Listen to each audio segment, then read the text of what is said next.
This is all totally natural. I said, just take me right back to my natural self. At least you didn't give it up, though. Yeah, I'm actually wearing a diaper right now, kid. You guys know from my storied history that we had just picked up Dish Nation. The ratings were excellent on the radio. Kid was fighting for his life. Exact cause of his death is still pending. Yeah, it just happened so quickly. Every morning, and he got me out of bed and to school on time with a smile. His last words to me were, "I am so proud of you."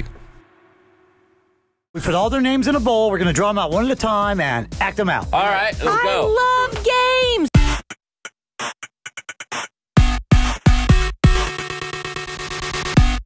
Life was better than good. They'd gone from a local radio show to nationally syndicated, then to part of the TV show Dish Nation. Longtime radio personality Kid Craddock handpicked every one of the cast for the show that bore his name. July 27th, 2013. It was at a fundraiser for his charity, Kids Kids, in Louisiana. We were at a golf tournament and he just wasn't feeling well. And our boss, George, said, "Hey, why don't you just come to the bus? We have air conditioning. Maybe you're just feeling, it was really humid. We were all sweating, so we figured he just wasn't feeling well." And he went into the bus with George and Kid, and we went on about the event. And literally had no idea that in that bus, Kid was fighting for his life. Craddock was rushed to a hospital where he was pronounced dead. Dead at age 53, the cause, heart disease. We were just taking pictures with people and Jenna got a call on her phone from the driver. And I think he was just in such shock that he blurted out the news to her on the phone and she dropped it in front of, we're in front of everybody. And literally that's how we found out.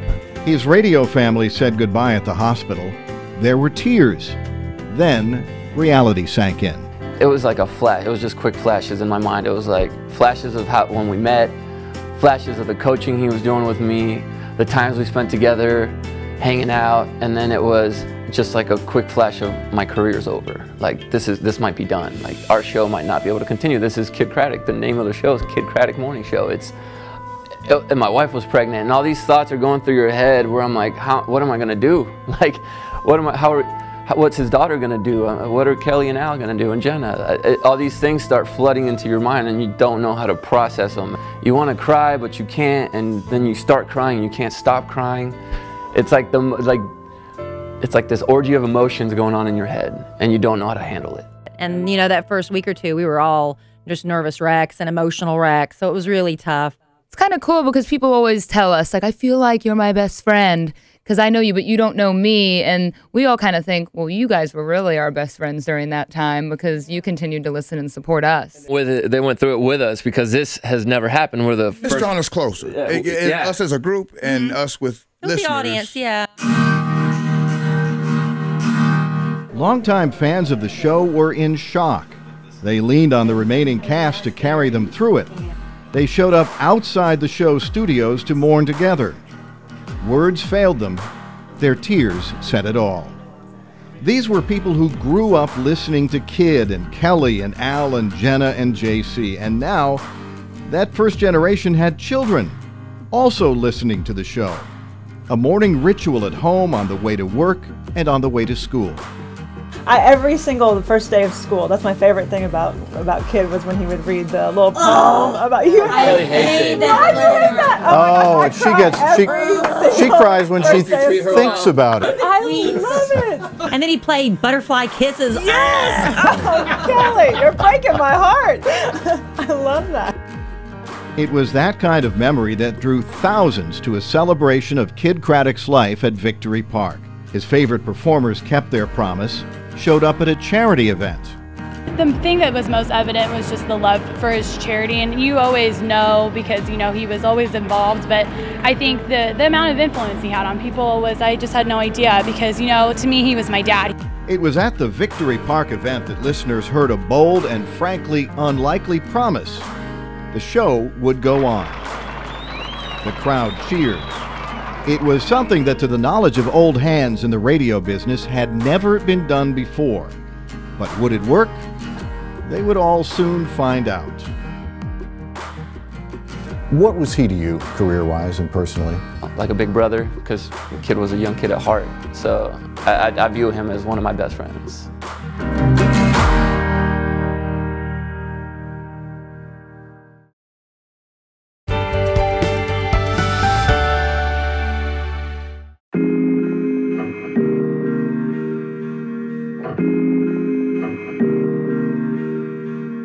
Within days of the death of Kid Craddock, the show was back on the air. The producers, the stations, all took a chance. It was still called the Kid Craddock Morning Show. I mean, there was a moment there when we weren't sure they were going to let didn't know. us. It was sketchy. What was it, a 2-week contract or 30 They literally gave us 30 days to 30 prove days. that we could do it. It was at first awkward, but the cast knew each other well enough. We've been through something that literally nobody in our industry has lost the main host of the show and been able to continue. Really, they did not have a choice. They owed it to the fans, they owed it to their own families, to the behind-the-scenes people who produce and promote and sell the show. Honestly, they owed it to Kid. I think Kid would want us to keep laughing and making jokes and not be down on ourselves. You know, you get to choose if you want to be happy or not. But without the ringmaster, the tireless genius behind the show, there would have to be a change of roles. A young guy, of course hired by Kid, found himself in the center of the horseshoe, in the place where Kid Craddock had stood for years. It was eerie to me. It felt unnatural because I felt like this is something he built up. I don't want to ruin it. I don't want to go down. I don't want to take the ship down. I mean, this is a guy who had 20, 30 years of experience doing this, and I'm just thrust into it. So it was a shock, and there was a lot of times where I went home and I'm like, I don't know if I'm going to be able to do this. But they did. But you had to change your roles too. I mean, everybody had to step up and be a slightly different person, have a different role in the show. You got to still maintain your same personality while doing something different, a little bit more, yeah. It'll be 3 years in July. It's hard to believe. The show is still a success, still called the Kid Craddock Morning Show. And its reason for being, other than the business it is the charity, Kids Kids. Each year, the show takes a break to bring sick children and their families to Disney World. He was a big fan of creating moments. His thing was, use your money and don't buy gifts, don't buy expensive this, don't do that. Make experiences. It's going to be a fun flight. We'll be leaving here in just a minute. Thank you for coming on the Kids trip. Everyone on the show is determined, not just that the show, but that the charity go on. That's our heart. Kids that's what keeps us going. That's what pumps us to keep doing this show, because without this show, we don't have the platform to talk about Kids Kids. And if we can't talk about Kids Kids, we can't raise money for Kids Kids. And if we can't raise money for Kids Kids, the trip ends.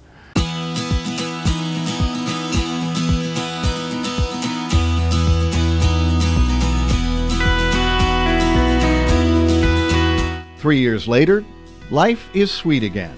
We have a Dish Nation exclusive for you guys, so let's get right into it because it's pretty shocking. It's a great cast. They're all very, very talented. They work together so well. It's really a blessing to me to be able to get to work with them every day. They're finally back in a routine that simply feels right. Do you think you guys are the people you are in the studio? Are you the same person in the grocery store? Like if they came up and met you, is there any difference? I love it. People sometimes will like message me after the fact. I saw you at Tom Thumb, or I saw you here, and I was afraid to say something. I was like, just come up and say something. I don't mind at all. I think it makes you feel good though when somebody comes up to you. But the legacy of the late Kid Craddock still hovers in that radio studio.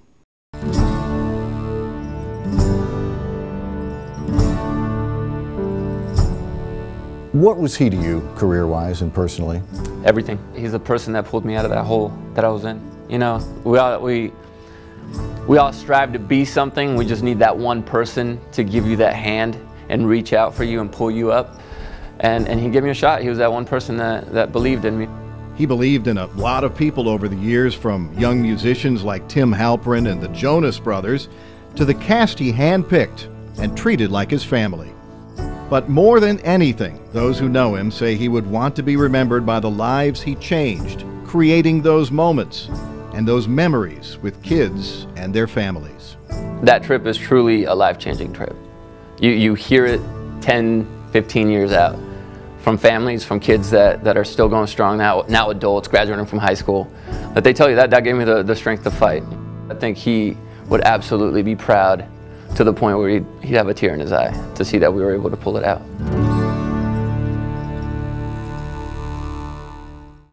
A lot of students that I knew ended up going to Henry Wade Justice Center. That's right up the hill right there, so close to home, but I knew I wanted to be different.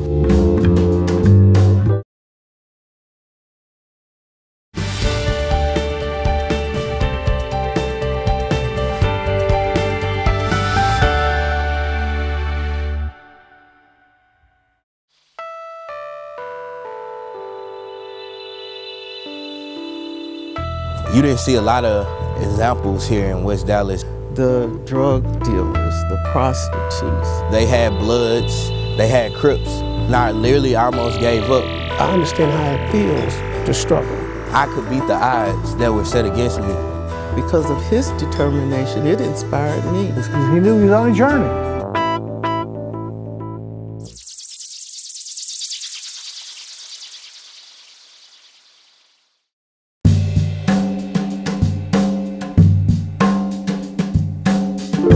So how's your trip been so far? It's been great. Just trying to, I guess, still live in the moment. Finally being done. Because it's been like 2 years since I actually got home. Joseph Dillard enters the Frank Crowley Courthouse in the moment of living his dream. Joseph was a very focused student. He knew what he wanted to do. What he wanted was to become a lawyer. What Joseph had was a light that you could see in him. A light that shined through the darkness that surrounded him growing up in West Dallas. You didn't see a lot of examples here in West Dallas.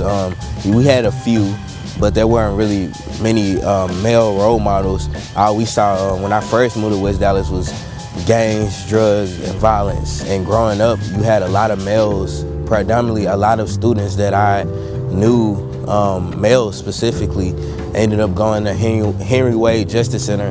That's right up the hill right there, so close to home. But I knew I wanted to be different. Even from his family. I'm the first male in my family to graduate from high school, and immediate family to not only go to college but get a professional degree.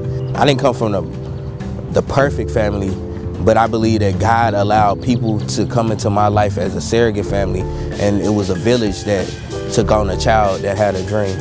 Joseph graduated first in his class at Howard University and graduated Howard's Law School. His push, not family, but a former teacher, Bobby East, who encouraged Joseph to enter the Law Academy at Atwell Middle School. I believe that started to shape change my reality, and I knew I couldn't get trapped in this bubble that they call West Dallas. From Atwell, Dillard went to Townview's Law Magnet. Did the Law Magnet keep you out of the cemetery at an early age? Yeah, I believe the Law Magnet, I had role models that looked like me who went to college and played football, so I knew that I could be just as successful as those men who were before me. Townview was basically my safe place away from West Dallas. This is where I spent most of my time from about 7 o'clock to 8 o'clock every day. What was good here for you? Everything? Pretty much everything, but I think the most important thing was, of course, the Law Magnet. That was the foundation for me going to law school. I also equate my leadership skills to the Big D Band here at Townview. Where are you taking me? I'm taking you to the band hall. This is what my life consisted of. Every morning, about 7 o'clock in the morning, I woke up at 5 o'clock a.m. to make it to band practice on time. So this is where all the magic was made with Mr. Hill and Miss Washington. Dean Hill is the band director that taught Dillard how to play trombone. How, Joe? It's so good to see you back. Yes, to see you too. Joseph Dillard donated the trombone. You remember this? Yes, oh wow. Yes, so it hasn't been played in a while. How long has it been? 7 years. 7 years. Wow. Here in the band, Mr. Hill and Miss Washington, they don't ask you to come in on a little level. They bring you up to where they are. And having that kind of mentality helped me in the classroom. And the classroom is why Joseph Dillard is back at Townview on this trip home. So we're getting started in 1 minute. They're going to do a mock trial. He's going to be our presiding judge. We got jurors. So I just like to tell my story to be inspirational, because I understand that there could be someone like me sitting in a seat. A story of having a dream and not allowing it to be deferred. Many of my friends that I grew up with that sat next to me ended up going through mass incarceration. My younger sister, who was just a year younger than me, she ended up going to prison. So I knew that I wanted to do something different. I wanted to change the curse of mass incarceration in my family. Make sure you want to be successful as much as you want to breathe. And that's the only way that you can overcome any obstacle, anything that you will ever go through. And I'm a testament of that. So what is it like to have him come and preside over the mock trial? It's amazing. And when I knew that he was able to come back and come through and talk to the students, I just thought it was just, it's the epitome for a teacher. It's the epitome. I mean, I couldn't ask for much more. I'm so proud of him. I'm so proud of him. Okay, I will sponsor you, but not only will I sponsor you, I got your back.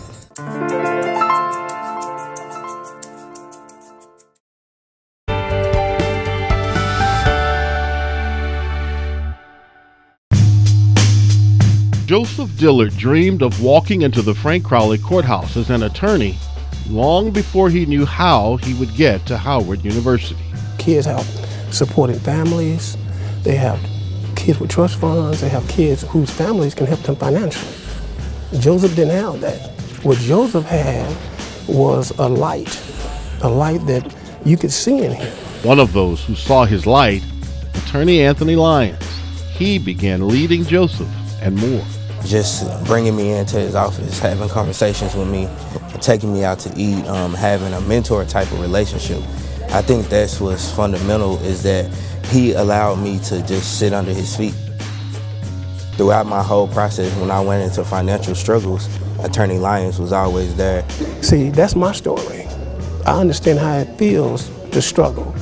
I can identify with that. And I can identify it in a way that you can't ignore it. If you find somebody who you know, if you just help them, have a chance to do what this guy's done. I met Joseph at his church. I gave a seminar at his church. Meet Linda Mitchell, CEO and owner of the Black & Clark Funeral Home in Dallas. And after the seminar, Joseph came out and introduced himself to me and handed me his little business card and told me he was trying to raise money to go to Washington. That was 9th grade. Joseph trying to go to a youth conference in D.C. And he was raising money and wanted to know if I would sponsor him. And so I was so impressed with him, you know, his approach, and he wasn't afraid. He was very articulate. And what I said to Joseph was that, okay, I will sponsor you, but not only will I sponsor you, I got your back. So whatever it is you need to do, wherever you're going, I'm here for you. And that was the beginning of our relationship. His trombone play, good enough then to get him a scholarship to Howard. The dream beginning to come to pass. But he had another obstacle to overcome. He called, he was crying, he said, "Miss Mitchell, I don't think I'm going. I'm not going to be able to go." And at that moment I said, "Joseph, come hell or high water, you're going to Washington. You will get in school." And that just sent me on a rampage to find a way to get Joseph at Howard University. Just like when I called Miss Linda 2 weeks before, when I came to this lake that we're at right now, I almost felt like giving up.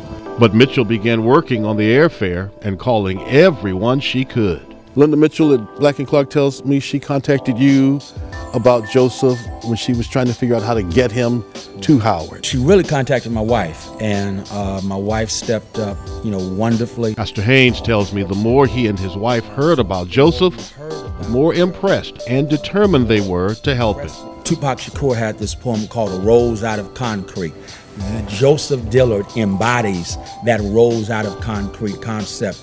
Concrete is not supposed to produce a rose, and yet the rose says, "I'm going to rise anyhow." And so if Joseph Dillard had that determination, let's make this happen. So what was it about Joseph Dillard that caused you to step in and, if you will, become a surrogate mother to make his enrollment at Howard happen? Because I knew he was sincere and he was determined. You realize that if you don't help somebody, where they're going to fall in their lives. And what you attempt to do is change their trajectory. Instead of having a bunch of uneducated young black men in our community who get criticized for everything known to mankind. You help them in their struggles to achieve what you know they can achieve if you help them. So what is Joseph Dillard's trajectory? I think Joseph Dillard's trajectory can't be measured. During my weakest moments when I wanted to quit and give up, I would sneak away from my house and come this way to the lake, sit in silence and reflect sometimes. And when Joseph reflects now, he realizes his dream became more than even he imagined. It's beyond good. I mean, I never dreamed that I would be even at this point, to have ever even been able to actually make it, become an attorney, graduated from Howard University, meet the President of the United States, the Attorney General, as a boy sitting in this seat. I never dreamed that I'd be able to do that.